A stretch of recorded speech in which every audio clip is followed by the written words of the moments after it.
In our history, America had joined World War I, and despite an economic depression following suit, the country regained its footing in time for the Second World War when they became an invaluable ally of the Allies against the Axis. However, in Kaiserreich's timeline, America never participated in World War I. A major factor in the decision of America to join World War I, when it was initially extremely against participating, was when the Germans sunk a ship that housed several Americans. In Kaiserreich's timeline, the Germans do not engage the Americans into the Great War due to submarine warfare being limited. This seemingly innocent point of divergence would soon cascade into an unavoidable spiral of disasters and political radicalization, ultimately resulting in a second American Civil War, where syndicalists, national populists, liberals, and a military junta all fight each other bitterly. In Kaiserreich, the canon was cut off in 1936 to allow players to interact with their rich world and create their own stories. But this isn't a Kaiserreich lore video, this is a Kalterkrieg lore video. Kalterkrieg is a Kaiserreich Cold War, which has painstakingly researched the lore of Kaiserreich before and after 1936 to create a compelling and plausible world for you to interact with. As a former developer, I'm very happy to be working together with the Kalterkrieg team to share with you the lore of the American Civil War and explain the story behind each of the factions and the historical figures that call these places home. I hope you all enjoyed this video, and if you haven't already, be sure to download and play the mod. Link will be in the description.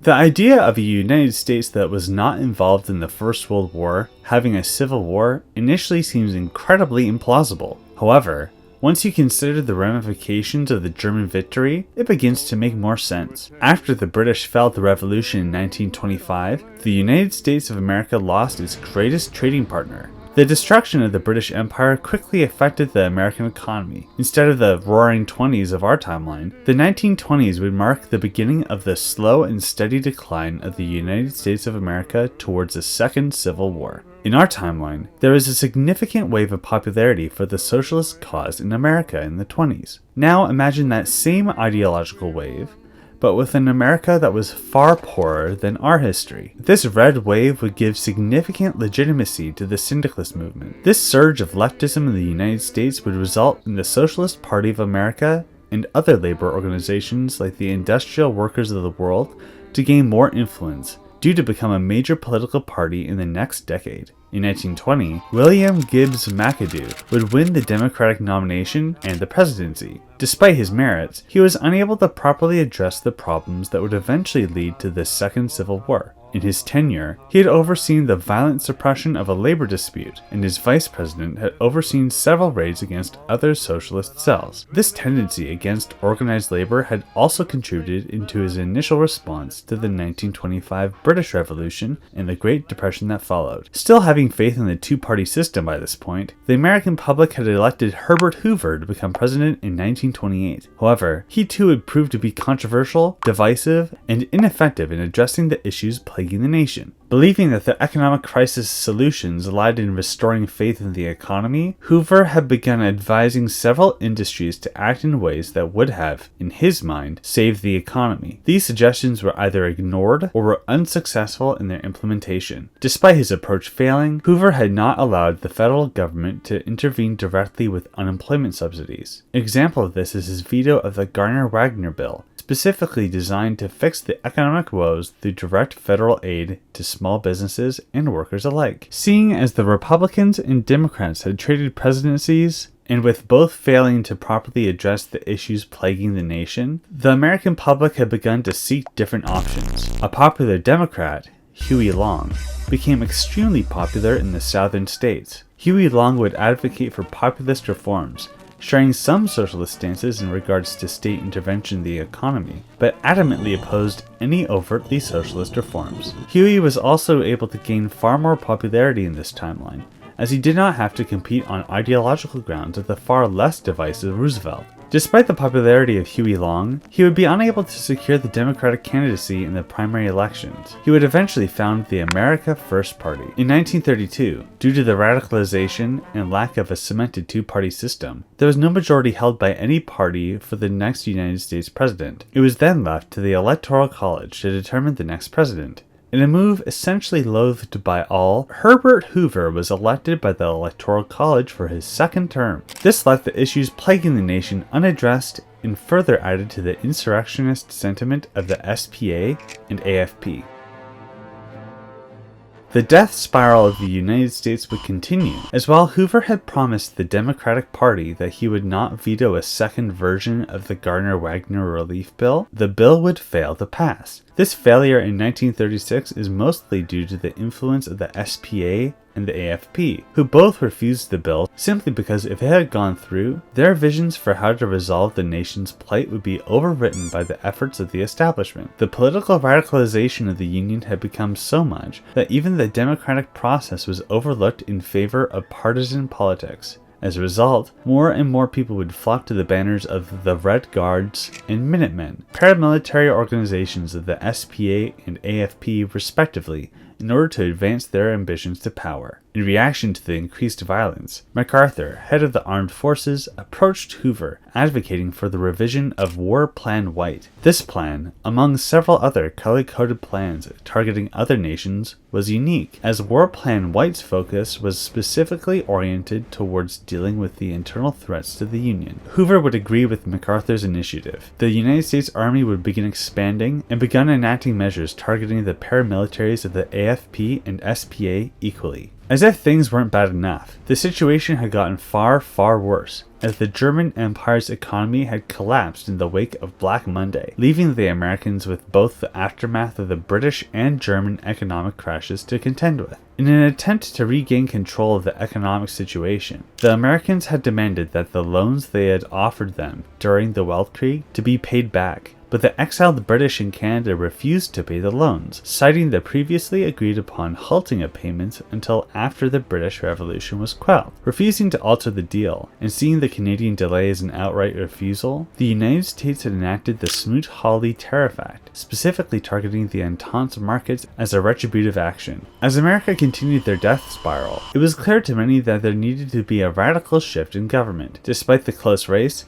Huey Long was elected President of the United States of America. Under normal circumstances, with only two major parties, it would be safe to assume that the divisive and controversial figure such as Huey would not have received a majority. However, because the vote was split between Democrats, Republicans, the SPA, and the AFP, Huey had won a majority of the party's votes, albeit a very small one. The result of this election gave the AFP significant legitimacy, but enraged the SPA. The results of the election caused Reed and the IWW to call for a general strike on New Year's Eve. In order to cut out the socialist threat, Huey attempted to alleviate the suffering of the common man with a relief bill. The goal of this bill was twofold. One, improve the stability of the nation by providing for the common man, which was his campaign promise, and the second was to diminish the support base of the socialists. Huey forced the bill through, rather than waiting for congressional and senatorial approval. In defiance of this blazing act of authoritarianism, Reed had denounced the United States government as illegitimate and undemocratic. With the clashes between the AFP and SPA marching the nation further towards civil war, the army had stepped in with hopes to avoid the situation from getting too out of hand. MacArthur, along with his loyalist armies, performed a putsch to seize the apparatus of power from Huey Long. This coup occurred March 1st, 1937, and was executed on this day in order to avoid a direct clashing between Huey Long and his paramilitary Minutemen, as he and his loyal guards were in Louisiana.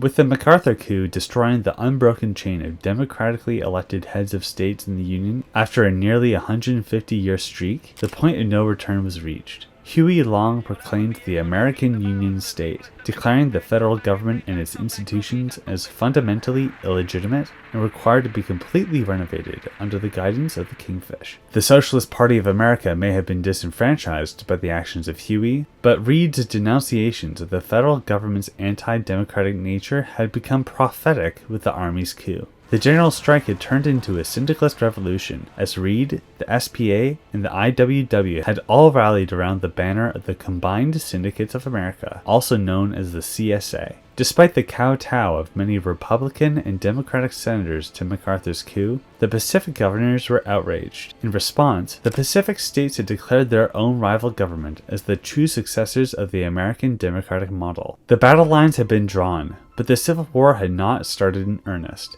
as MacArthur denounced the actions of these breakaway factions, demanding that they stand down and recognize his government with a deadline of 1 month to comply. This month-long deadline was meant to impose a fear of reprisal from the federal government, but it was not without its strategic advantage. MacArthur had understood that due to the middling standing army of the Americans, they were no match for these three large and hostile rival governments. The Second Amendment had ensured that every civilian had the right to bear arms, which granted these factions the ability to mobilize militias very quickly. But the AUS and CSA had the advantage of having paramilitary organizations. Not only this, but the federal government was stretched thin between two major regions, the East Coast and the Great Plains. The concern of many within MacArthur's high command is that they would not be able to defend both the strategically centered Denver or the capital of the Union itself, DC. While prominent generals under MacArthur's command like Bradley and Eisenhower would argue for concentrating their forces in either city, MacArthur had stubbornly refused to withdraw from DC and the surrounding states. He had left Eisenhower and Bradley to coordinate the defense there, demanding that DC must hold at any cost, as he moved his forces to Denver. The two generals would have faith in MacArthur's plan for now, but would fear the possibility of MacArthur abandoning them to die. This seed of doubt in the Caesar would be planted in their minds, waiting to sprout at the right opportunity.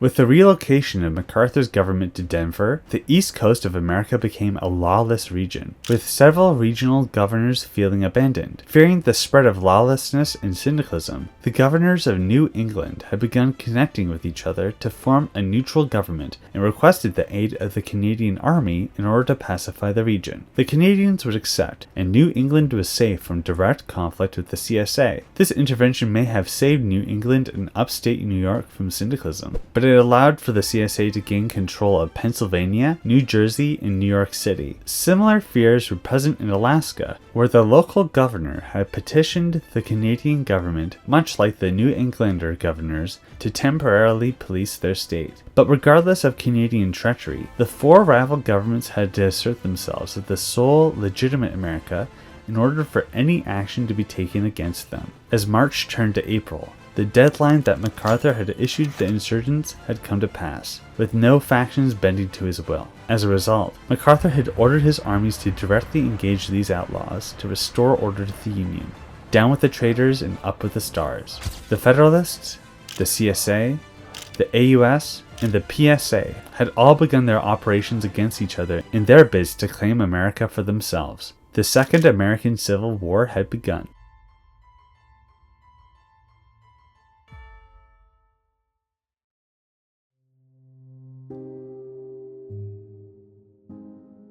While skirmishes had been occurring between the militias of each of the factions, the major operations had occurred all at once. Both the CSA and AUS wanted desperately to reach DC to improve their legitimacy. So the federal holdouts in Virginia, Kentucky, and Mississippi had immediately faced the most brutal fighting of the conflict. Supply lines connecting DC and Denver were frequently harassed, which restricted the federal government's ability to react. While the CSA and AUS both wanted DC, the AUS also had more of a strategic mindset. The AUS would focus on seizing Texas from the federal government. This focus on securing Texas was to ensure oil for their faction, especially as Patton had advocated for mobile warfare centered around tanks and other motorized vehicles, and oil was incredibly vital for that method of warfare. As mentioned before, the armies of the Union were currently majorly militia-based, but with time and security of Texan oil, the American Union state would soon muster an army corps that no other faction could contest. The Pacific States of America was clearly one of the weaker factions in the Civil War, but their focus strictly on democracy had given them an edge that they needed against the federal government. A key example to this approach was the initiative of Hiram Johnson. While the PSA had initially attempted to imitate the Republican and Democratic two-party system at the beginning of the war, the scandal of the Democratic and Republican senators who recognized MacArthur and the political realities of the West Coast had led Hiram Johnson to refound the Progressive Party. Hiram had managed to sway the Progressive Republicans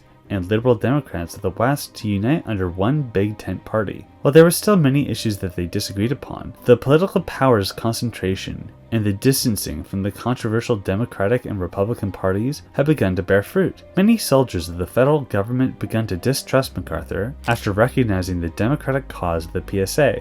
This led to desertions and defections. Despite this windfall, PSA would not pass easily across the Rocky Mountains, as the Federal Army still had many loyal soldiers, and the terrain to the west had made advancement difficult. Another issue that the PSA had to face was the prominent Second Seattle Commune. The combined syndicates of America had put their whole heart and soul into the revolution, so much so that war measures were taken in order to coordinate the war effort. These war measures had ensured that the industrial heartland of America would be put to as effective use as possible, as factories that were previously dedicated to the production of civilian goods were converted hastily to those that would benefit the soldiers. This began a trend of militarization for the sake of revolution, instead of using the industries to instead benefit the common man. This was understood by many to be a temporary measure, and was for the security of the revolution. However, this complacency with these temporary measures would eventually come to haunt the CSA. Thankfully, the CSA did not have to fight this fight alone. The Third International, on its 10th Congress, had convened and unanimously agreed to have supplied the CSA with arms and volunteers. The CSA High Command had understood that their legitimacy had taken several hits with Huey Long's actions against them. In order to gain legitimacy over Huey, they desperately sought to capture DC, even at the cost of other strategic holdouts. By 1938, the CSA would manage to capture DC for themselves. Despite their orders, Bradley and Eisenhower were forced to evacuate Denver in order to link up with MacArthur and plan out a new offensive.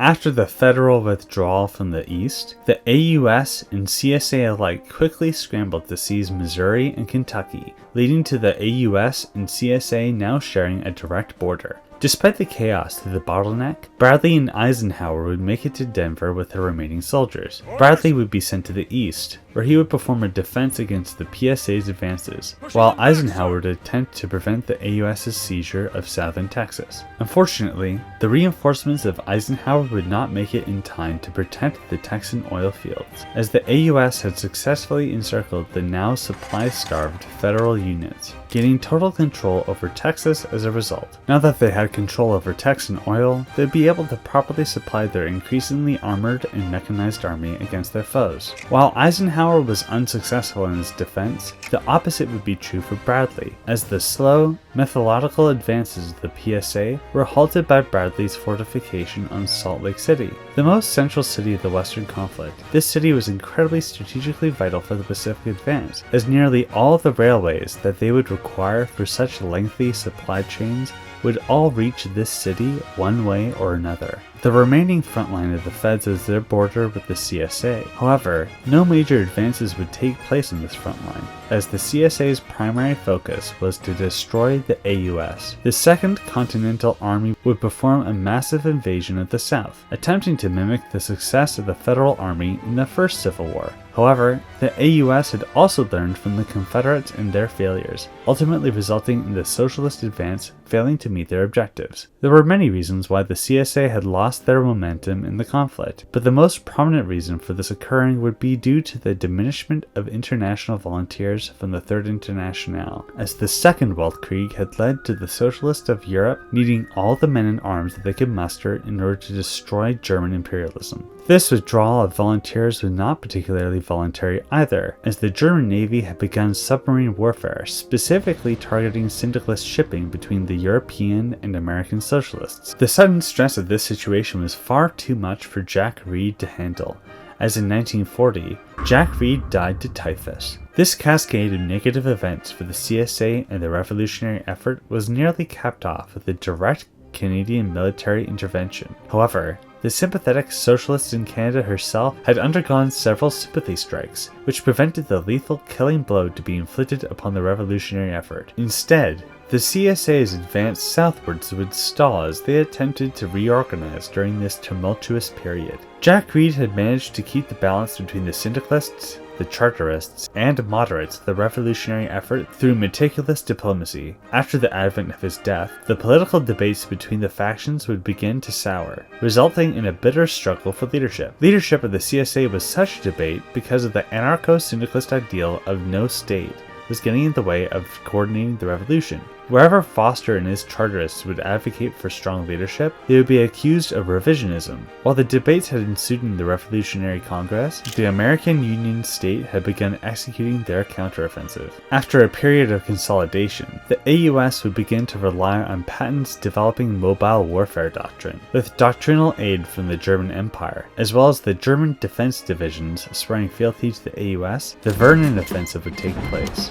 This offensive would be extremely fruitful for the Union state, as they managed to breach the defenses of the CSA and Federalists alike, as they made rapid gains toward Denver, despite Eisenhower's best efforts. They advanced the AUS in the south, nearly reaching Denver. The panicked Federalists looked to MacArthur for leadership, but it was at this moment where MacArthur was found dead. The official narrative is that this assassination was done by a member of the AFP, but the truth is still ambiguous to this day. Leadership fell to Eisenhower, who departed from the front line to Denver. Once he arrived, he made an incredible decision, surrendering to the PSA and recognizing them as the true successor government of the United States. This surrender of Eisenhower would allow for the Federal and Pacific armies to merge their efforts in their fight for democracy, but the merging of the previously hostile armies would not be easy. In an incredibly awkward ending to the defense of Salt Lake City, Bradley's forces were ordered to stand down as the Pacific armies had marched inside, eager to link out to the rest of the Federal Army before settling their new chain of command.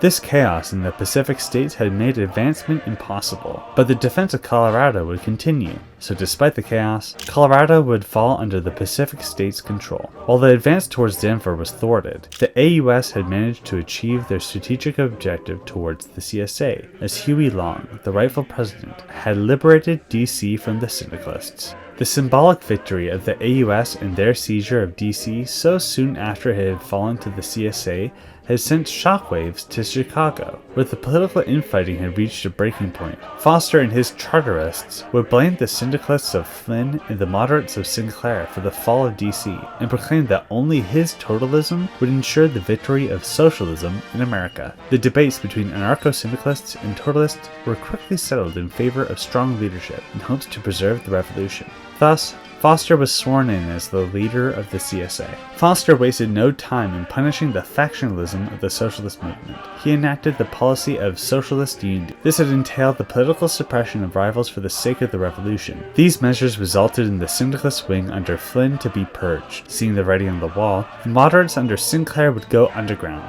with many eventually ending up in the PSA. While the Charterists had promised that their measures would ensure the safety of the revolution, the Red Terror of Foster would allow for the Canadians to intervene in the Civil War, as the previously sympathetic trade unions of Canada had lost faith in the CSA to spread the revolution. Through naval invasions of the Great Lakes, as well as advances through the Niagara Falls, the Canadians were able to make significant advances in their bordering territories, aided significantly by New England's special forces, who managed to seize New York City after a brutal battle. While the AUS had been desperately attempting to capitalize on the disorganization of the Pacific states, the Canadian intervention had caused the AUS to shift their priorities. More land that Canada and New England had seized from the CSA was more land that they would need to fight high morale, stable nations. The AUS would divert troops towards the CSA and attempt to gain as much land as possible in an improvised blitz. The collapse of the CSA continued as New Jersey was captured by New England. They attempted to gain Pennsylvania as well, but they were beaten to the punch by the AUS, splitting the occupation of the state between the rival governments, using the Susquehanna River as a borderline. With their forces at war on all fronts,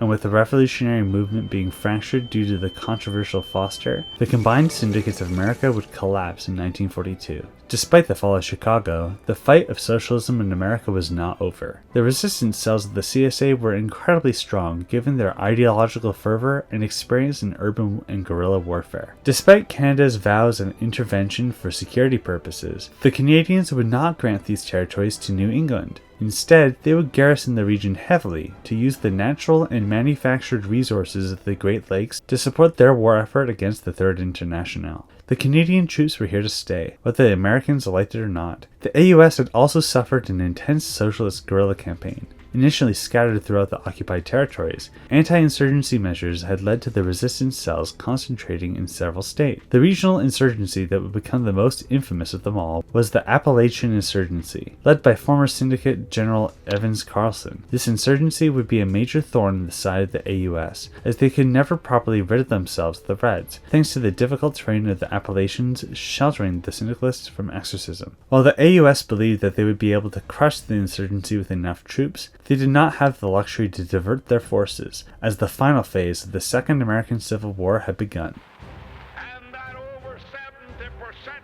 With the collapse of the Federalists, and now the Syndicalists, the Longists and the Restorationists were the only nations still in direct conflict. While the New Englandic government and Canadian occupations of American territory had also led to them being directly involved in the Civil War, the AUS could not afford to engage the Canadians in direct conflict, and in the case of the PSA, they didn't have to. President of the PSA had met with David Walsh, President of New England, in Ottawa, wherein they signed the Ottawa Protocols, where they both acknowledged each other both as equally legitimate successors to the United States of America, and would agree to peacefully unite together once the AUS had been defeated. This agreement was endorsed by the Canadians. This action of Canada had antagonized the AUS significantly, as now they were working alongside their active rival in the region. For this reason, the AUS would attempt a daring blitz, seeking to overrun the Pacific soldiers before they could retreat to the Rockies. Patton's mobile warfare doctrine had manifested itself fully, as the AUS were quickly able to seize the flatlands of the Great Plains, sending shock and terror to the only recently reorganized Pacific Army. But the PSA had their own advantages as well.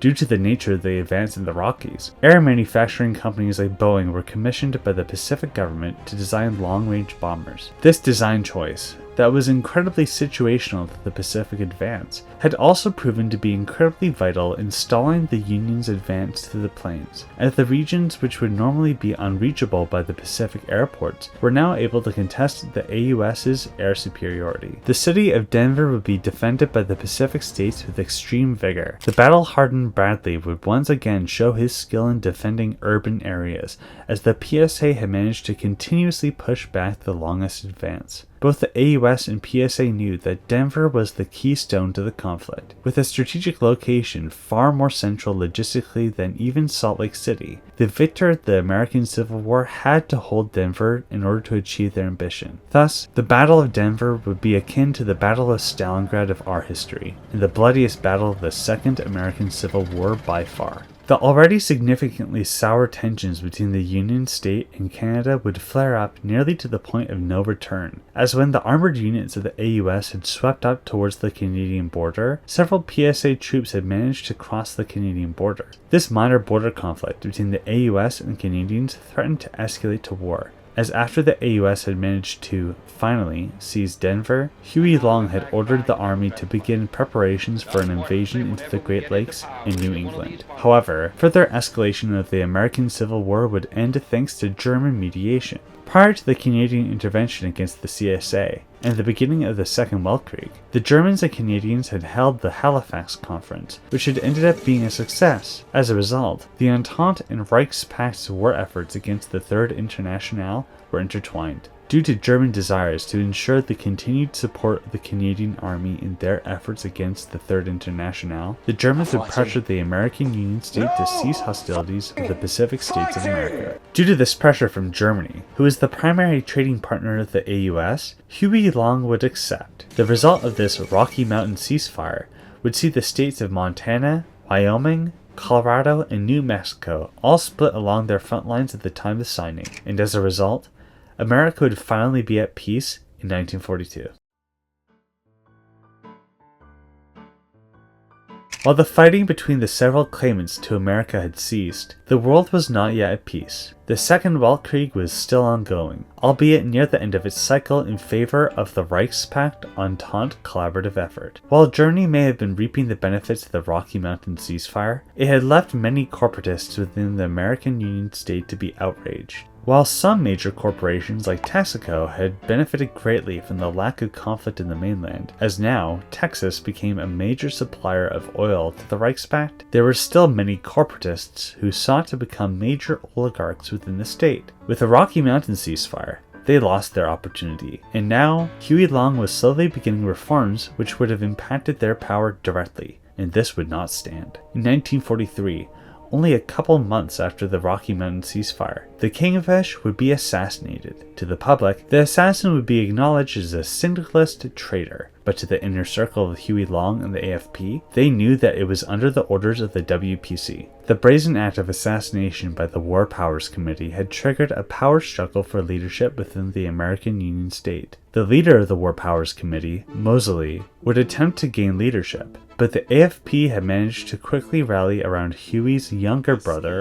Earl Long. While Earl lacked the charisma of his brother and barely had any political prowess, he shared Huey's last name, and that was enough for the attempted coup of the War Powers Committee to be thwarted. However, due to Earl's lack of political capability, he was not able to completely oust the WPC. They managed to get away with the assassination of Huey without much contest. Another important reason why the narrative of the syndicalist assassin was accepted by the Union state was that it emboldened and advanced the issue of anti-insurgency actions. Despite it all, the Appalachian Socialist insurgency had persisted. The death of Huey Long had allowed for several AFP members to push forward legislation targeting the syndicalists even further. This had begun to cause further factionalism in the party, as many had begun questioning if the approach of kill on sight was ever going to end the insurgency to begin with. These issues would have normally been dealt with by the ever-charismatic Huey Long, but now that he was gone, the ideals of Huey were left to be interpreted by different people in very different ways. Huey's legacy of conservatism, populism, and progressivism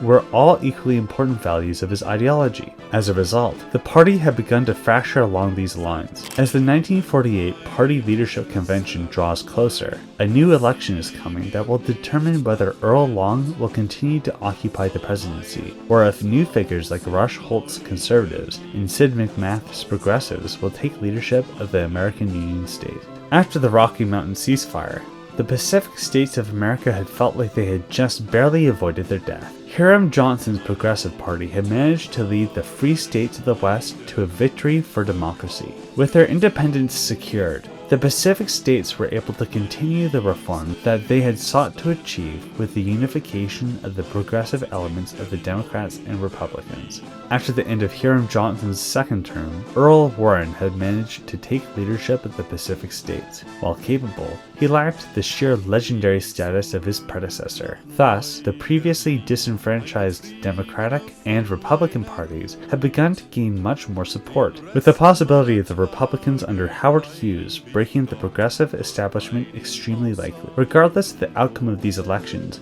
one thing is certain. In order for the Union to be restored, the Pacific States of America needed to continue to collaborate with the New England government. While the CSA and AUS both may have mocked New England for their cowardice, seeking protection from the very British monarchy that the Founding Fathers had ousted, time has shown that New England had made the right choice in their alignment. By aligning with Canada, they managed to organize an army strong enough to quell the syndicalists from destroying the freedoms that the Americans had held dear, and likewise prevented a continuation war from the longest dictators masquerading as liberty lovers. New England's industry, mostly unaffected by the course of the Civil War, had managed to become an arsenal of democracy for the Entente, who had greatly benefited from New Englander steel and arms, allowing for New England to recover from the Great Depression, and despite their size, become a formidable ally in the struggle for an America freed from the dictatorship of the AFP. With the diplomatic overtures of David Walsh towards the Pacific States, the Ottawa Accords had laid the foundations for such a measure to be feasible. Now, under the leadership of Raymond Baldwin, the future is looking bright for New England, but still uncertain, especially as the AUS has begun reaching out to the Germans for their aid in the upcoming struggle. In order for democracy to be restored in America, the New Englanders would need to once again rely on their ally of Canada. Despite their imperialist behavior of occupying American territory, the Canadians had managed to prove themselves to be an ally of liberty through their support of New England. With the defeat of the syndicalists in Europe, the occupied states of the former CSA heartland had begun to face increased resistance. The idea of a Great Lakes government has been broached, and in order to alleviate concerns that this government would be simply a puppet of the Canadians